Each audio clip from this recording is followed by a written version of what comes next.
Vote కోసం ఊర్లు వెళ్లిన వలస కార్మికులు.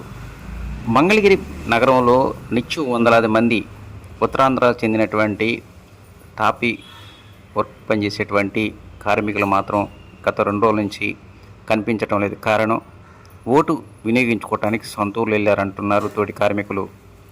నిత్యం పాత బస్టాండ్ సెంటర్ వారితో ఎంతో కలకలాడేటువంటిది ఆ యొక్క ఏరియా మాత్రం పూర్తిగా నిర్మానుష్యంగా కనిపిస్తూ ఉంది. ఓటు హక్కు వినియోగించుకున్న తర్వాత మరో కొద్ది రోజుల్లో తిరిగి మళ్ళీ మంగళగిరి వస్తారని తోటి కార్మికులు చెబుతున్నారు.